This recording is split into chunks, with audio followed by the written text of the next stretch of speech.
What's going on, people? Welcome to United View. Welcome to the morning view, man. Hope you guys are doing good. Smash a like on the video. Subscribe to the channel if you are new. Let us know how you're feeling this morning, where you're at, what's going on. Bless up UV fam, Dwayne Rogers, straight away. I could see that. Evening all, so it's on the other side of the world. Nikhil. DJ Talks, big up to DJ here every morning as usual. Tabrez here, Red Baron here, Lil Yo-Yo, Shane. Who else have we got? Javid, Keith Thomas, Kenny Fan TV, always see him every day. MT, John James, Simon McGill. Everybody is in the chat. We've got a lot to talk about this morning, as per usual. Flexing KG show later on tonight, 7 p.m. as well. Anything else in between? And you know what? Isn't it? It's going to be interesting, that Flexing KG. I'll tell you what. Yesterday was crazy. I don't know. Well, listen, I do know. He's got his opinion. He's there, ready, locked in with it. He's there. Look, people were saying what he wants. What he doesn't. People were saying last night's full view was up there. It might have been an all-timer. It was chaos, very much so. And it was funny because it kind of exploded into life. Around sort of 30, 45 minutes in it kind of exploded to life.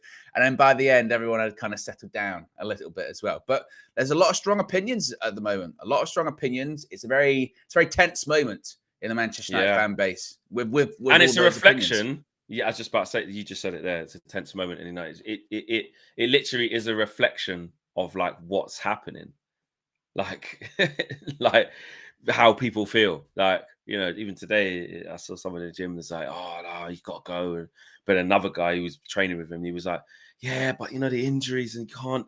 How's he supposed to, this, that, and the other?" And then the other guy's gone, "Yeah, but mate, you can't finish. If it's Man United's worst ever finish, I'm sorry. That's it. Everyone gets sacked for that. You can't. It was just, and I was on the shoulder thing. I was just like that. I was just listening to them. Yeah, that's what it is. So yeah, it is. It literally is polarizing. And then another guy who's involved in the chat don't even support United, and even he had his say. So yeah, it's insane. It's insane what's going on. But like I said at the beginning of the video, like the video, subscribe to the channel. We're flying, by the way. We're well on our way to 165,000 subscribers. We're at 164,229. Again, 250 in the bag, likes wise. That's what we want to get to. There's already nearly 500 of you watching straight away, which again, that signifies we're going to be having a good show. So yes, if you're just sitting down, get your coffee, get your hot chocolate, whatever you have, or you're just listening, hit the like on the video and subscribe. There's a lot to talk about this one. Owen's got some stuff ready, but Ten Hag's future, I mean, it was a weird one from quite, significant person out there in Holland who's suggesting, and we're going to find out more about this now, suggesting that Ajax want Erik back. Yes, indeed. This comes from Mike Verwij, who, look, again, as Flex puts out, very reputable source. He was speaking on De Telegraaf, which is a big, obviously, Dutch outlet. It was on their football podcast. And he was asked about Ajax and their search for a new head coach. And he said, Ten Hag is still the dream candidate, but they're also working on plan B, C, and D. If Ten Hag says no, they do want something else. There are also some talks with a foreign candidate now. So seemingly, again, this comes from a pretty strong source. Mike Verwij was definitely Flex when Ten Hag was on his way to Manchester United. He was the go-to, wasn't he? He was the go-to about everything to see what was going on with Ten Hag. Him and Marcel van der Kraan. Yes, exactly. Marcel van der Kraan was all over Sky Sports News. Yeah. They guys in Holland. Yeah, they were certainly there. They were the two.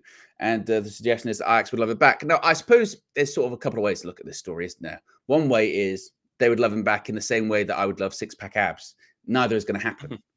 You know what I mean? It's kind of one of those ones where they want him back, but if they were so certain that he would come back, would they be working on B, C, and D at the same time? Probably not. Not. But I think certainty.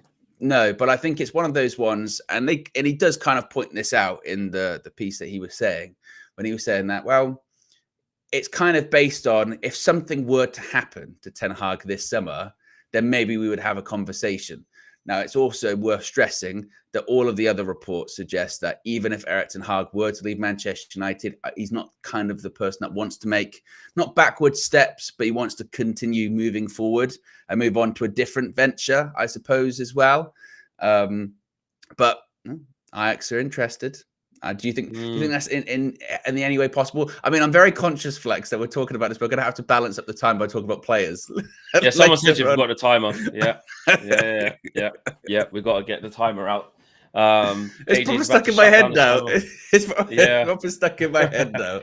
Yeah, because it's mental. But what he said. What can you do? Like, it's the Man United manager. You've got to talk about him when the team's not doing very well, as well as the players. We're going to talk about players later on. I know. Yes, it's an interesting story. I mean, from an Ajax perspective, let's face it, they would love to have him back. That goes without saying. You know, look what's happened since he's left. You know, what was it? The other day they got spanked 6-0. The sporting directors left. They can't lock down a manager. Their CEO's been suspended, insider trading. Oh, God.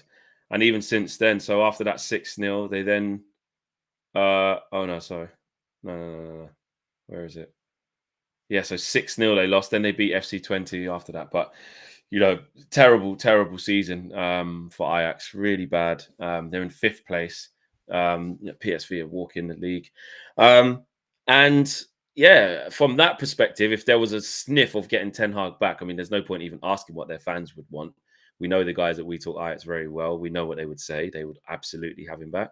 And as an institution, of course, if he was available and there was a sniff that they could get him to return, why wouldn't they?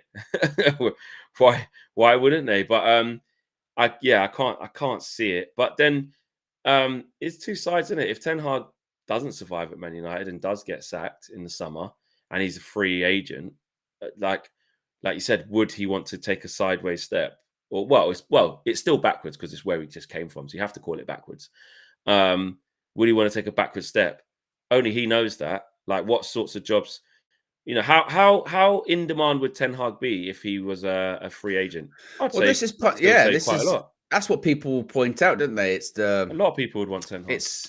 I'll say the fear of missing out is probably the worst way to put it. But there is a general acknowledgement, isn't there, that if Ten Hag was to leave Manchester United, he probably would get some decent offers. And like, there's talk, obviously, Barcelona looking for a new manager in the summer, and there's a strong history of Dutch managers working for Barcelona, particularly with links to Ajax as well. So there's a tie-in there. We know, obviously, Bayern Munich. It looks like Julian Nagelsmann's going to go back to Bayern Munich. Yeah, look, even he's going back. How crazy is that? That, to me, by the way, is such a wild story, because this is the same guy. Crazy. The club literally said, 12 months ago, 18 months ago, you're doing great. You've won the league, but we just don't think actually you're the right guy. Even though he's 36. So it's like he's got so much time. That's mad. He's the same age as me. I know. Not even that now, Flex. He's managing his country now as well. Yeah, no, that's mad. I forget he's 36. That's 36. Insane. And Bayern went, no, Thomas Tuchel's come available. Tuchel won the Champions League. Bring him in. And then it hasn't worked out. And they're like, hey, Julie, do you want to come back? And I know it's different people there now. I think they've got like a new CEO, like Oliver Kahn's not there anymore, I don't think, is he? But still, if I was, maybe it's because I'm the king of pettiness, but I'd be like, no thanks. You're taking the piss. You're like, but maybe he feels like he's got unfinished business there. But if that hadn't happened, Ten Hag were to leave, and these are a lot of hypotheticals here, but you would see him possibly being linked to the Bayern job because of his ties there in the past as well. And to some people, that's a tick in the pro column for keeping Ten Hag at United as well. If he's clearly he could go to other big clubs and do well. Therefore, he's a good coach. Then we should keep him. So that's something to consider as well, I guess. Yeah, Red Baron says it does not matter what we do. City will win everything. Premier League is French League 2.0. I'm praying for Arsenal to win the Premier League still. Yeah. When is the City trial? Is that this spring or autumn? Whenever is it this year? I actually don't know. I have no idea. Year? I just lost track of the 115 charges. All I hear is 115 charges, but it doesn't mean anything to me because they're just not autumn 2024. There you go. Autumn 2024. Okay. The trial is going to happen to him in private. Mad. I don't know. I feel like they they just are just going to Surely get there's away with no everything. way. Surely there's no way they can. Oh, 115 charges. yeah, but they make That it. But there has mate, to be it sounds more some like form that of now. sanction. There has to be something. Yeah, then Even just if it's pay it. not, even if it's not as like dramatic as people think it's going to be, there has to be some form of sanction. Surely there's no Yeah, but way. it's not going to be in the form of how drastic we want it to be. There will be a sanction. It'll be, they have to pay this, or maybe they might get a transfer ban for. I don't know, but it's Even that not that's going to way be. too light. They're not. It's never going to be. I'll tell you this now, in my opinion, it's never going to be. They, getting docked so many points, they start losing titles or they get relegated. It's not going to happen. It's not. They've got too But then much people, lawyers, too much power, too much money. if you were Everton and Forest, and Yeah. you would look at them and go, seriously? Yeah. Well, Seriously? maybe they docked them 10. Well, Everton got docked like. But this is the point that people are making is so For one. they've been docked 5 point whatever their numbers are, because you lose track of the numbers that they've been docked because they've gone up and down so many times. But that's based off, was it one charge? So the point that people are making is if you're going to dock them a set amount of points for 115 charges, you'd go down to the conference or something. Yeah, like but the charges aren't. But we they're can't. so The big. charges don't mean that it's the same. They're not going to get charged 115 times potentially with the same charge that Evan got charged with once. No, they're 115 charges. Most of the sanctions can be, if you do this, it means that you have to, I don't know, pay this amount of money. Like the charge could be so small, it means, that's a 50 grand fine. That is. So and the charges are different. You don't know what they are. That's what I'm saying. From It's not Everton the same. From Everton to City, because the Everton's and City's, Everton's and Forest is more about overspending, isn't it? Without over in that budget, in that little thing. Whereas City's is more about, falsifying their income based on. But then this is the other point though that people point out. They're going and again, I might be misquoting here, but. So the whole thing with City is that, so these sponsorships they're getting come from sort of Abu Dhabi companies that have links to City's ownership, right? And people are sort of saying, well, that's falsely inflating your income. But then, as many people point out, when it comes to like the Chelsea thing recently, they sold a hotel from one company to the other, owned by the same guy, which is not. I suppose it's the only difference there. They haven't falsely done it. They've just been very brazen and told everyone that they've done that. It feels like a really weird loophole, that whole Chelsea thing, doesn't it? But that, in fairness, that's what Todd's done since he's come in, is find loopholes, and then they cover that, and then they literally go, you can't do that anymore. That is mad, though. Imagine that. We're all worrying about selling players to cover FFP and PSR. And he goes, we just sell a hotel. Screw the player. Let's just sell a hotel. The money and we can name the price, by the way. Why? Because we own it. We'll just give it from one company to the other. That's crazy. That is nuts. This is what they did. This is what they do. Find the loopholes and exploit them, mate, until you can't do it no more. And that's what they've done. But yeah, that's the City thing. I can't remember how we got there, but how did we get there? Oh, about City winning everything. Oh yeah, City winning everything. There you go. Yeah, and they will. But yeah, back to the Erik Ten Hag situation. It all depends on what happens, doesn't it? If he's available, that was it. I asked the question like, how in demand would Erik Ten Hag be? Would he be in line for any of the top jobs in football? Well, the Barcelona thing, it's not. But they're trying to convince Xavi to go stay now. I've read. Are they really? Yeah, I was reading that from a Spanish journalist. Actually, they still But I read that from a good Spanish journalist the other week. But you never know. But people would want Ten Hag. In the chat, who do you think would be on Ten Hag's radar, or vice versa? Would have Ten Hag on their radar? I have a question for you, Flex. And I was going to bring this up last night in the full view, but it got very chaotic. He didn't get a chance. When it comes to Ten Hag and his future and this kind of speculation that we're in at the moment, do we need? Would it be useful? And would it kind of quell this kind of unrest between both sides of the argument? If Ineos came out and just said either way, it would. like for instance, that's what tells me they don't know though. For people that have got their doubts about Ten Hag, if Ineos came out and said, "Look, this season's just been a complete shit show, injuries, there's been a lot going on. We only came in halfway through, 3/4 through. We're backing him, we're keeping him. That's it. End of story. Yeah. We'll refocus next year. Do you think then those people that are kind of, I'm not going to say against him, but people are like, oh, I'm not really sure about it. Do you think they would go, right, well, obviously, look, they've made their mind up here. They made a decision. I'm just going to settle down because we are in it for the long run. Do you think it's kind of based upon like that kind of, well, maybe they are considering a change. Therefore, in my own head, I've got to consider a change as well. It depends on where you are with your opinion and how strong you keep it. Because the people that are staunch, excuse me, people that are staunch Erik Ten Hag must go, if they heard that news, they're going to be pissed. Because there's people that will go, for God's sake, like what? These guys are not serious, these Ineos guys. How can you keep this guy? How? Look what you're seeing. There's some people who feel that strongly. So for those people, it probably wouldn't really get, even though it gives them closure because they finally know, they'd be vexed. They'll be so vexed that it would take for the whole new season to start and for them to see something different to change their mind, because they wouldn't change their mind, would they? They wouldn't go, well, and I'm talking about the people that are staunch out. They wouldn't go, well, at least so Jimin that said it now. Ineos said it, so it is what it is. They're going to go, see, watch these dead players he's going to buy. Look at the dead tactics we're going to play.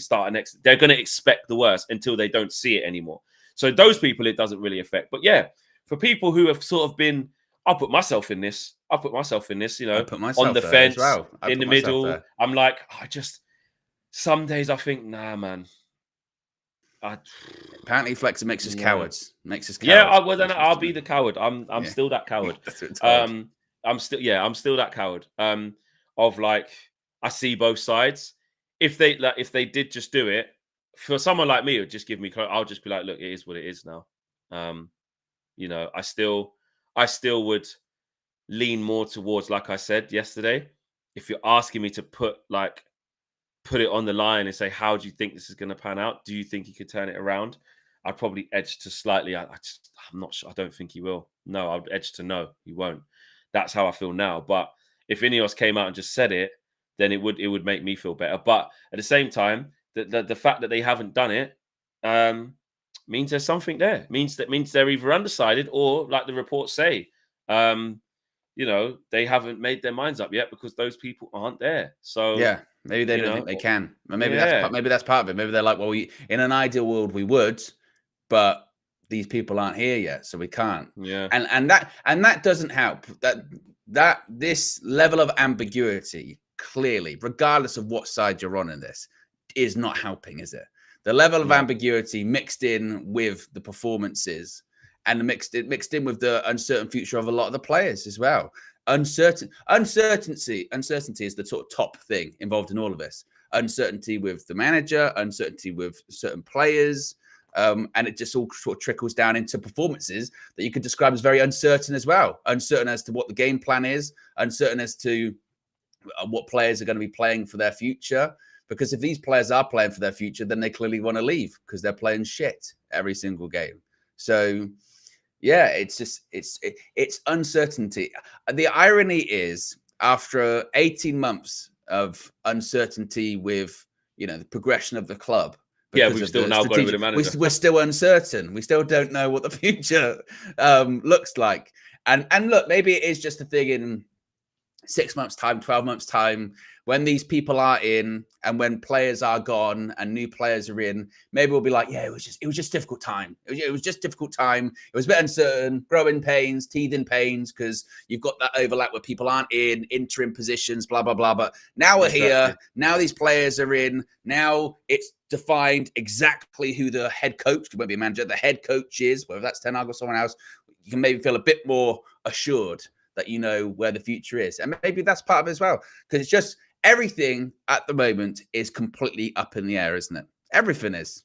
No one knows what's going to happen. And that breeds uncertainty through the fan base. That breeds the, not toxicity, but it breeds the difference of opinions. It builds the loggerheads. It builds the people not agreeing with each other. And, you know, everyone having conflicting views, because as everyone believes, the people who really want Erik Ten Hag to stay are like, we just don't know. Like, they have to keep him. They have to keep him. People who want Erik Ten Hag to leave are like, well, mate, we're going to find out soon. So they're like, you know, Ineos are not stupid. They're looking at this. They're probably going to make that decision. And when people don't get the decision that they want, that's when you'll get the pushback, and then the fan base will be divided until it's not, as the saying goes. You know what I mean? It's crazy. Lil Yo-Yo says, war in factions. It's actually yeah, what it feels like, doesn't it? It's crazy. Yeah, because if they do come up and say that, if they do come out and say stay in, the thing would still be divided. Mm. So I mean, and until a new season could start, where we're supposed to be, we did play good football, we did get good, until it changed from what it is now. Not anyone who wants Ten Hag to leave is not going to change their mind because Ineos said they're not. And if you do, then you wasn't the manager out for the right reasons. If you think that Ten Hag's not going to be the right guy, and you're like, no, you just can't, and then Ineos say stay, and then you just believe in it all of a sudden, it'll change their mind on Ineos more than anything, won't it? You know what I mean? They'll be like, told you, Ineos, they're glazers. Exactly. You get the pushback to that. But if, the only way that Ten Hag can change those people's minds is to do what Arteta done. Let's be real. Win. Win. That's it. Win football matches and have a style and really compete for stuff. I mean, look, since Arteta's had his actual team, he hasn't won anything yet. And, the question starts to arise, when would the cutoff point be? But we're sort of just trying to reel in Arsenal. Me and Owen were talking about this. Owen's sort of saying, well, I'll tell you what, mate, it's 2 seasons now. He's had his proper team, 0 trophies, how long do you keep? Yeah, you've got to start winning stuff. But then, you've also got to look at where you was versus where you are. You're now competing. You're knocking on the door. You've got to keep you're up against the mammoth. You have to keep pushing. You've got to keep adding and add. You've got to go again. You've got to keep going. And like you said, if it's 3 times, if Arteta not doing nothing, we've got the team. We just need the guy to get us over the line. Got to change him. Got to win things. Change him, mate. Yeah. Got to win things, But if that was us... You're not saying like, again, it's not like, Arteta should be sacked at the end of this season because he didn't win anything this season. No, but it would be, there's a cut-off point. Of course there is a cut-off point. But it's just not now. Particularly when you've got a good team. No one's doubting Arsenal got a good team. And particularly as well, and to kind of compare it a bit to Manchester United, I suppose, we have the same argument, don't we? When we keep collapsing at the end of games and we keep giving it up and, losing or drawing games because we're conceding late goals, you start looking at the players and then you also start looking at the management, don't you? And it's kind of the same with Arsenal, isn't it? If it keeps happening, you go, why is that? And then I'm sure, I'm not an Arsenal fan, so I don't really care, but I'm sure they would have the discussion of, these players' mentality is wrong. Or there'll be some people go, no, Arteta should have learned last season. Why is it happening again? And we do the same thing right now. We're going, it's happened so many times this season. Why? The players are shit. Their mentality is rubbish. And then the other side of the argument is, but it's happened so many times, job as a manager to fix it. Why can't you fix it?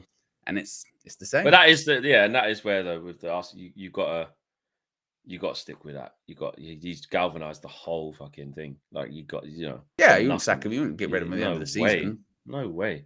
You can't. Lil Yo-Yo says, welcome to the Ten Hag Fence League, flexing Owen. We aren't sure. Joe Blackman says, nah, no fence. Just back him while he's here. Ten Hag Defense League. Matafalu, big super chat, says, Ineos in charge of football side, but they actually making a mess of it so far. Oh, interesting. Manager uncertainty, messy public negotiations, and pissing off the other clubs.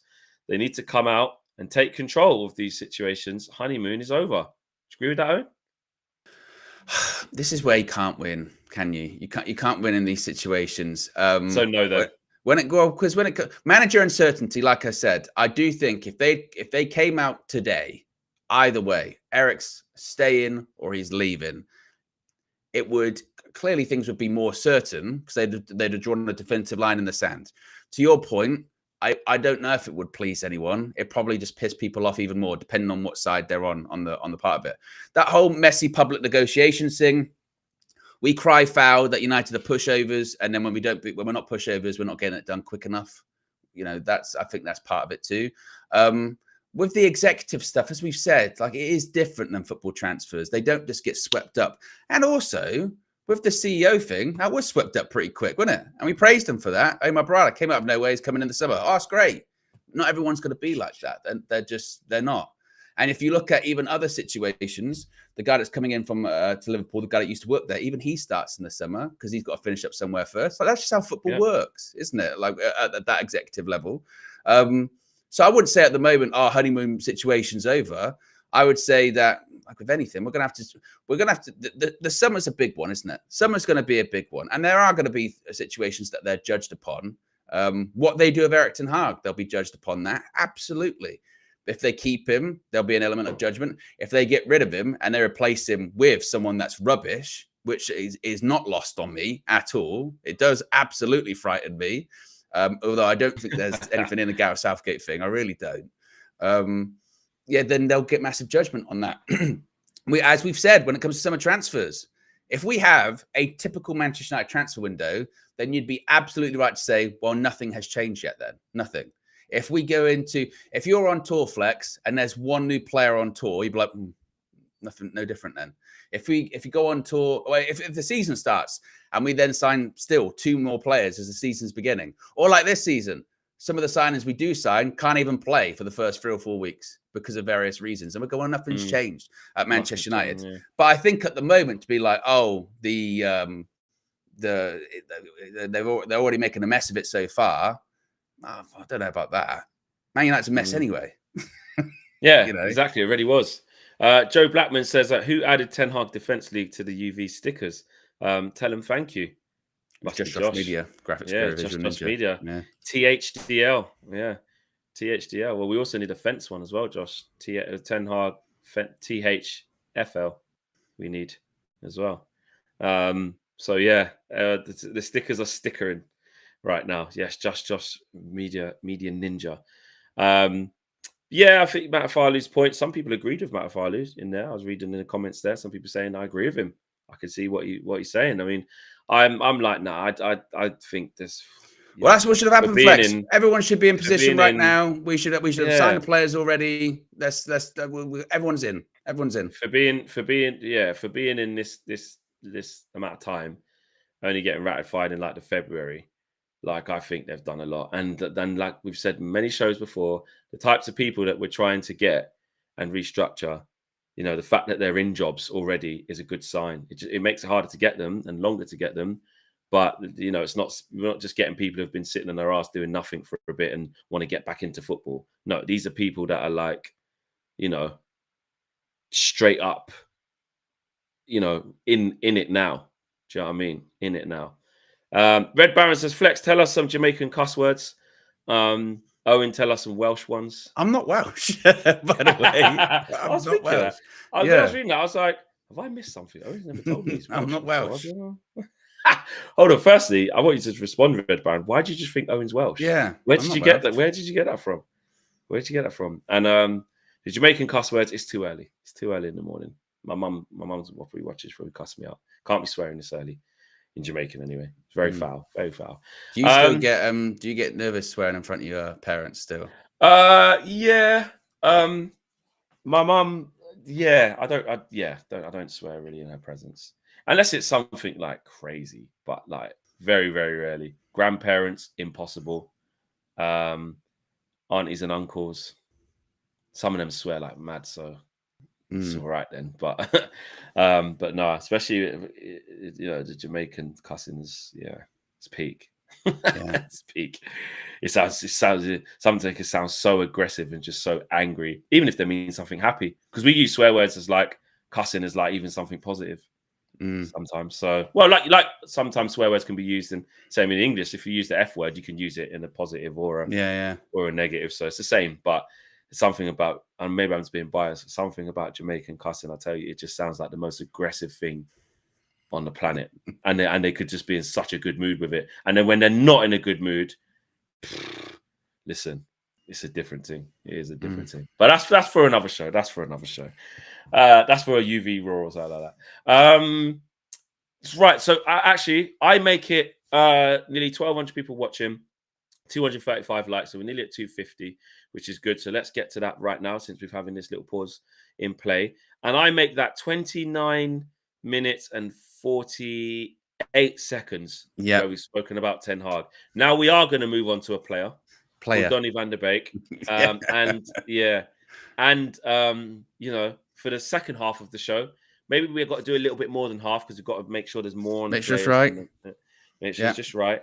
Yes, Josh, fence emoji. Let's do it. Yes. So get your likes in. Share the video. It's just under 1,200 watching, which is great.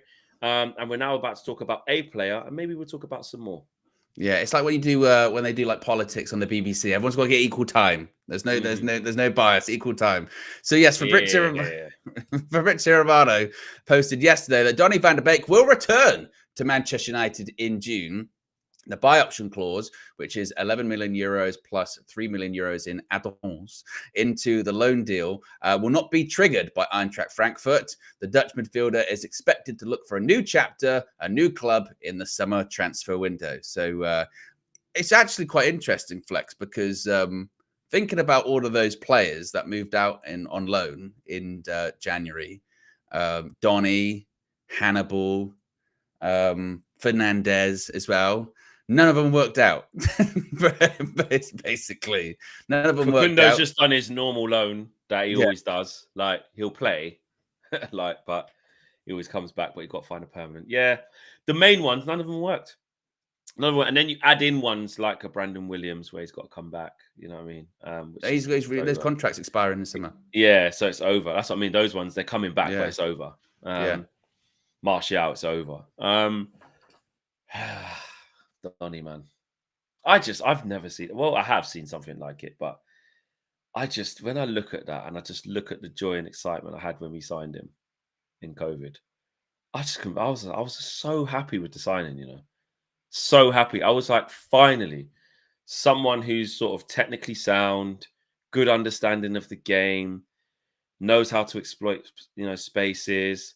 And this was under Ollie. It wasn't even under Ten Hag of like a technical matter. It was just we needed that sort of player. And for that price. And remember all the hype. He was about to go to Real Madrid. We know this. Yeah, just because of the pandemic. Yeah. Pandemic hit. And then we got in there. You're thinking, wow, what a coup.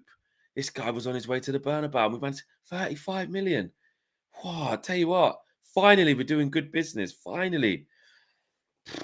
Wow. That was 4 years ago. Is it 2020 we got him? Shit. Yeah, would have been 20. And actually, for him on a personal, I mean, he's just taken 4 years out of the main part of his career, and it's just gone down the pan. It's actually a proper sad story. This is a player playing unbelievable football, the football of his life, in a really good Ajax team that sort of the whole world's talking about. I'm not saying they were as good as Leverkusen, but they were a version of. Well, they were playing. Actually, you could say they were kind of better. They were playing in the Champions League and slapping up Chelsea, slapping up Real Madrid. Yeah. Do you know what I mean? I think they played Barca. Well, I made that up. Well, that was the Dortmund one. I was looking at Sancho. But, they got to the semi-final. They were amazing. They went to Spurs, slapped them up in the first leg, So you're looking at it like, wow, this to Juve, there you go. Yeah. And I know people say, oh, Ten Hag. See, that's really this is where you get into the Ten Hag gas. This is why everyone says this guy's so amazing. When he eventually bottled it first. Flex. Oh, careful. We don't have to reset the timer. Back to the players. Can't say his name. This was a guy who was playing really, really well. He was playing really well under a great manager like Ten Hag. Actually, he plays great football. And then he comes to Man United under Ollie, who doesn't play that style. Didn't work. Then he's here under the manager who even made him that player. Careful. And Donny van de Beek himself could not be up to scratch. And he's gone out on a couple of loans. The Everton one was a nightmare. Injured, couldn't play. The Frankfurt one, it felt a bit rogue, but we thought, at least he's going on loan. Nothing. When I had a buy option as well, we got excited, didn't we? Because we thought buy option. Finally. They're like, no, sorry. No. Yeah. So yeah. It's like when Romano said, when Romano keeps doing this Martial thing, he's like, yeah, 100% confirmed. Martial will find another. I'm like, said to Owen when he said it to me, I'm like, this is not news anymore. It's like, bloody, stop doing, here we go. Martial will leave Man United. We know. Yeah. We know. The news with Martial would be as if he was staying. If somehow then you go, that's the news. But Man United offer Martial new deal. Yeah. I think with Donny, I would say, he's going to go in the summer, but who knows? He might end up just going back out on loan again. I don't know. It's all very bizarre with him, isn't it? Because he appeared to be, he was a player that the manager at the time, Ole Gunnar Solskjaer, didn't want. He was given Donny van der Beek. To your point, it was Donny, he played in that great Ajax side. Oh, yeah. He was going to go to Real Madrid. Yeah. Well, we've got him. Oh, my God. Great. What's the plan for him? Oh, no, we got him, though. That's cool. Yeah. And then it was even from like the earliest time, wasn't it? Like 5 games in, it was like, doesn't really play that much, does he? He's on the bench a lot. And then we got into that territory as we do as fans, where if we perceive, I don't know, injustice on a player, we get behind him even more. So because we didn't see him that often, and because he was on the bench so much, the legend of Donny van der Beek continued to grow, didn't it? Oh, he's the answer. That's it. He's the answer. He will solve all of our problems, to the point that when he did play, he was never going to live up to those expectations. Never, ever, ever. And because also when he did start coming into, you think about it, he was in the Man United team under Ollie, again, COVID season. So that's when we finished second, right? That season. Yep. It's that one. And then after that, all the Man United teams he's really been in are rubbish, near enough. So when he's coming into rubbish teams as well, he himself, probably not suited to the Premier League, not playing well, had injuries. He's never going to live up to expectation. It's just never going to work out. And that's how we couldn't get up to speed with the Premier League. Because even the guy who, had in Erik ten Hag, who had him playing so well, even he didn't fancy him. He went, nah, this ain't really for you. I'm looking at the other players train. I'm with what I'm seeing, and people can still say, he didn't get a chance. Why does he, but when he did get a chance, he left a bit to be desired for. And it is difficult coming in out the cold. But unfortunately, if you want to take a stake a claim, you got to do something. You have to. Several managers had a look, and several managers came to the same conclusion, unfortunately, with Donny. Mm. The thing you would probably say with him is the same thing you would say with a lot of Man United players, and hopefully this will change in the future, is he was here, 2 years too long? That season he went out on loan to Everton, that should have been a permanent. At the end of that, he should have left them. That should have been right. It's not worked out. Time to go. Instead, he's ended up staying for 2 extra seasons. Now, again, during that time, he has had injuries. Was it last season? He had a really bad knee injury, I think it was. Knee injury, yeah. But it's not worked out. And if he is on the books, even again as a loan signing this summer, you would then be asking massive questions, because it's very clear he's got no role to play. And as many people point out, these are just kind of very surface level issues at United. I mean, these are givens, aren't they? Oh, they're going to go. We're going to get rid of them this summer. But the sort of bigger, deeper, meatier kind of conversations of, Bruno or Rashford or those kind of questions, those kind of debates, those kind of player futures, probably aren't even going to be addressed this summer. We're just doing very surface level cosmetic surgery instead of the open heart stuff, aren't we? Because there are so many people that are going to be leaving this summer that you could argue, do they even make a massive difference to Man United's team anyway? Those people someone like a Martial, obviously it helps because we save 250k a week, clearly. Yeah, but he's not he's not impacting every game because he's not playing. No, every single he's not playing. He's not there. You're right, with the thumbs up. Exactly. Which makes it worse that he's on that sort of money and not impacting, not even there. You're just giving someone free money, which essentially is what's happened with Martial, which we looked back at, talking about the players again, for another 3 years. For about 3 years, he's not done 90 minutes, rarely. So it's not good. Günther says rice and peas or jollof rice. I mean, and you've had rice and peas, have I? Yes, at the meal we had, gave you rice and peas. Oh, he's forgotten. It's fine because I have everything on my plate. I mean, go back and watch the episode. Yeah, like the guys that are members, and there's a lot of new members recently.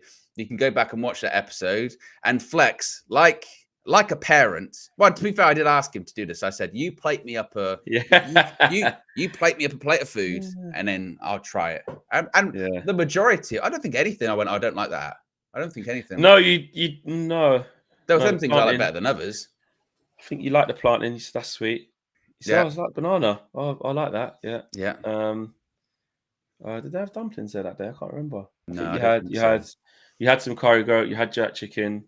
Was You had shrimp rice there? and peas. Yeah, there was some shrimp there. Yeah. Some jerk prawns. You had Yeah. them. So yeah, you did good. Yeah, I did. It was fine. It Yeah. was fine. No problem. And I was sitting next to the fussier eater, Josh. There, you might as Oh, well have. You might have had a paper plate there. You might as well have that. He was a disgrace. Josh is going to be watching this, going, "Oh no, it's not me. I'm not more fussy than you." He You know, is. just So that. Yeah, Josh. Yeah, he is. yeah. Josh. Yeah. He goes to McDonald's in Singapore. no, Burger Oh, Pizza. excuse me. Yeah, or Pizza Doesn't like Express. McDonald's. Doesn't like McDonald's. And a bunch of Ritz crackers. Yeah. Josh, I'm vegetarian. Yeah, a vegetarian that eats no veg. Yeah, well, he always throws that in his way. He goes, "Well, you're saying I'm fussy because I'm vegetarian." No, we're saying you are a fussy vegetarian. That's the difference. Yeah. He's a vegetarian. It's like, vegetables. Oh no. Just cheese and bread, please, and pasta. Tagliatelle. You offer him solutions, and he'll go no.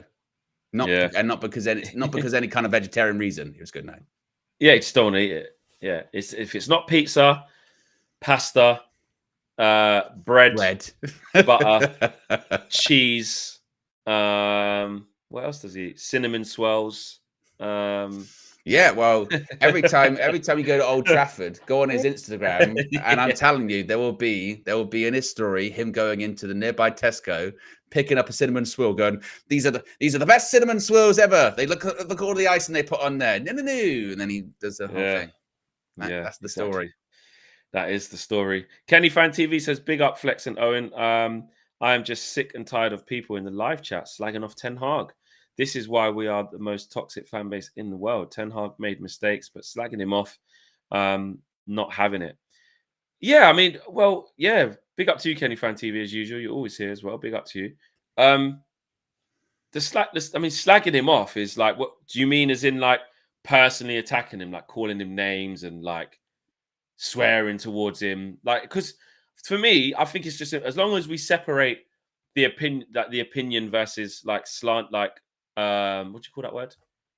Well, it gets personal, isn't it? That's what it is. Personal attack or toxic or whatever you want to call it. If people's opinions is he's not the right man, like he needs to go. That's not slagging him off. That's just saying I don't think he's the right man. If someone says he's a effing, Dutch, bold, this, that, and the other, then it's just crazy. Yeah, it's just crazy. That's what we were talking about the other day, weren't we? When we were saying that there's always a line, isn't there? There's a line between opinion and just being disrespectful and just really rude, isn't there? Yeah, and I think some people's delivery is like that, but but I do think that's something we do quite well here. Definitely, is that you can. And it's just kind of what we were touching on a bit last night. But you can criticize someone, a player, manager. You can criticize a player for not playing very well, or you don't think that their quality is good enough to play for Manchester United. But you don't have to attack their, I don't know, appearance, their family, their nationality or anything like that. Because what you're doing, if anything, to me, when someone does that, I immediately sort of switch off in my head because I go, well, I don't feel like we're talking football anymore. We're just sort of insulting people. That's what you're just insulting. And there is a balance because, look, again, you don't want the whole snowflake thing of like you can't say, in this world as it is, you're hardly allowed to say anything, especially when, look, we're on the internet day in, day out in front of thousands of people week in, week out. And, the reality is, you've seen people get cancelled and, you say the wrong thing or stuff like that. And you could be out even if it was an honest mistake. But I think there's a line, and I just think as long as you're aware of that line, it should be fairly easy to navigate through. Nobody's perfect. Have I in my 6 or 7 years of doing content? When did I start? 2017. How many years is that? 7. Yes. Yeah. 7 years. Wow, Jesus. 7 years. In my 7 years of doing content, have I ever said something that I wish I hadn't said? Oh, I can't think the exact things of what they are. Exactly. Absolutely. I'm not perfect. Nobody's perfect. Even during the watch, which is why actually I'm quite skeptical. One of my biggest strengths is not doing the live, having the camera on me watching the thing, because we're all emotional when we watch the games, even when they do things, and I'm like, fucking criminals. What is that calling people criminals? probably not the best thing to call him, really, is it? But so none of us are perfect.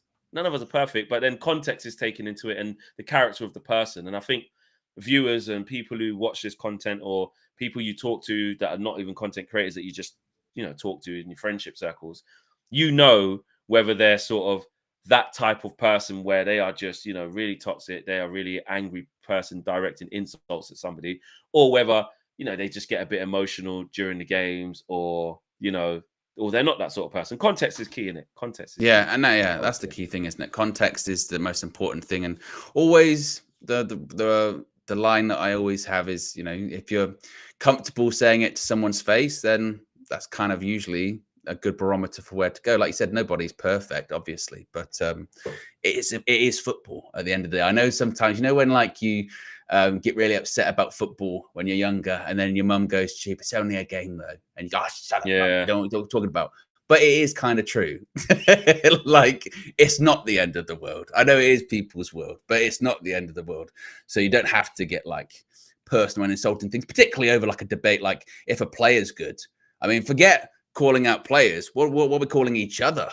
Sometimes you go, "I think Bruno Fernandes is good. I don't think he's good. You're an effing idiot." You go, "Well, no, I've just got a different opinion." It's people like you. Yeah, exactly. Exactly. You're what's wrong with this club. You. Because maybe they would have that in real life. If you had two people sitting there, chair there, and you go, "What do you think of Bruno Fernandes?" "I think he's good. I think he's bad." Would your initial reaction be, "You're an effing fool. You're the problem nowadays"? You'd be like, "Should we talk this out?" No, let's scream at each other instead. Yeah, exactly. Luke S says, "You ran out of things to talk about?" Question mark. No, it's just where the conversation went to. It was talking about Donny van der Beek. It's from a super chat. We're just listening to the community. Do you know what I mean? Getting involved. I think you missed one as well from Matafalu. Matafalu says, maybe Donny did not work with Erik ten Hag because he said he's not playing the Ajax way at United, so did not fit in with his transitional football. Yeah, I think that's again, there's got to be a reason why a player that Erik ten Hag trusted so much in a different country, in a different team, in a different league, comes here with different demands, different, expectations, and doesn't play him. But in fairness, Donny didn't fit with any Man United manager, not even specifically to Erik ten Hag. He didn't fit in with Ollie's counter-attack football. He didn't fit in with Ralph's, 4-2-2, let's play it for 20 minutes football. And with Ten Hag, much the same. Because I remember with Donny under Ralph, remember when we played young boys at Old Trafford and Ralph played basically the academy and select a couple of players. Donny was in that group. Yeah, he was. With the academy that the day. Team, exactly. And that's kind of always felt like even when we've done pre-seasons, he's always been in sort of the team that starts in the second half. The sort of B team. And to the point that it became such a thing that when he did start a game, and this was kind of what I was touching on earlier, we became hyper-focused, or I think he became hyper-focused. He's got to do this today. It's his big chance. What's he done? What's he done? And then usually the answer was not that much. And you go, well, is that because we're focusing way too much, or is he not doing that much because he's just not doing that much? And maybe it's not, he's not at that level. I don't know. What he needs, and he hasn't got it at Frankfurt, and he didn't get it at Everton, and he hasn't got it at United. He just needs to go somewhere where he's going to play all the time. And he needs to kind of resurrect his career there, because he's also missed out on quite a lot of international tournaments because of it. Didn't play in, was it Euro 2020? Didn't play at the World Cup. I think the World Cup was out of injury, but would he be even been in the squad? I don't know. Yeah, he's probably not going to be involved in the Euros this summer, most likely. You would think. Not probably. So that's three international tournaments. Imagine that: 2 Euros and a World Cup. Wasting away his career, man. For a player that was playing in the Champions League semi-final just a few years ago, you'd be like, "Wow, what has happened here?" So he needs to go somewhere and play regularly. Netherlands were in Euro 2020. Were they not? Can't remember. Were they not? Well, they didn't get tournaments for ages, didn't they? Yeah, they had a bad little run, didn't they? That's true. Bad run. Forgot about that. And now they're good. Yeah, exactly. Wow. Rebuilt. They were right. Yeah. Right. We'll find out in the Euros. I tell you who's not good. Gareth Southgate. Agenda. Let's start it. He's not going to win the Euros. Gareth Southgate and England. I'm actually really looking forward to the Euros. Me too. I love an international tournament. Yeah, the international tournaments are good. And again, no matter what we say about England, we always find our way. Like, just when the games are on, we want to win. We go mad when we score. Like, you got to get involved in it. But deep down, we know we ain't winning. Uncle Somi says, I need to say a few things to Ten Hag's face. Interesting. I wonder what they could be. Guys, we got over 250 likes. We got up to 337 on the way out. I think we can get to as close to 400 as possible. What have we got coming up today? Flex and KG show. I've got some stuff I need to get off my chest to him. I'm sure he's got some things to get off his chest to you. Yes. And you know what? He's not going to like it, actually, because I'm going to make him feel really uncomfortable because he keeps talking about... Because KG's energy was weird yesterday, just as we're wrapping up. He came onto the show sounding a bit Erik Ten Hag outish. He sounded a bit, nah, I've been thinking, listen, I'm stressed. Like, Coventry, I tell you what, I don't know. I'm scared of my emotions, this, that, and the other. And then he just went on this thing of like, no, staunch defense of Ten Hag, no players, no one's talking about the manager. Yeah. He came onto the street. Yeah, what was the phrase he said? I don't know if he said I'm close, but it was something like, it was along those lines, wasn't it? It was definitely along those lines of I'm close. And then this is why it got really off the rails. He started saying... People are saying no spoilers, Owen. Oh, well, yeah. But, broad strokes, he started... no spoilers, but here's some anyway. He started saying that people were saying things that nobody had said. And got very upset about things that people had said that they hadn't said. Yeah. And that was kind of the strange thing about it. Yeah. But... So to give you an insight, to give you, a bit of excitement as to what we'll be talking about tonight at 7, the first part of the show is going to be about how we really feels and this Coventry game, like how big it is. Because if we don't win that, that's it. Like, I'll say it. I'll be honest. I think I'll be gone if we don't beat Coventry at Wembley. Well, which means I did say it's not all about one game. I know that. Yeah. But it will be the point where when I've controlled all of it, you can see what my mindset has been with where I've been looking at everything. That will be the straw that breaks the camel's back. The season's done then, isn't it? Season would be there's over. Nothing. There's the and then you're like, you know what? Actually, but it's over. If you can't beat Coventry at Wembley, pack up and go. And I don't want to hear about penalties or this player missed this chance. Well, look, this is what Chris says. Chris says, even if it's a big mistake that costs us the game. But then wouldn't you also sort of say, like, isn't that like, but it shouldn't come down means to you wasn't comfortable enough as you should be. Yeah, exactly. Yeah. So, but anyway, I don't want to think negative because I'm going to Wembley on Sunday and I think we're going to win. Yeah. So let's not. Yes, smash the like on the video. We'll see you tonight, 7 p.m. If there's anything in between that is breaking news, go live now, then we will. But I don't think there will be. Famous last words. Take care. See you guys soon. Peace.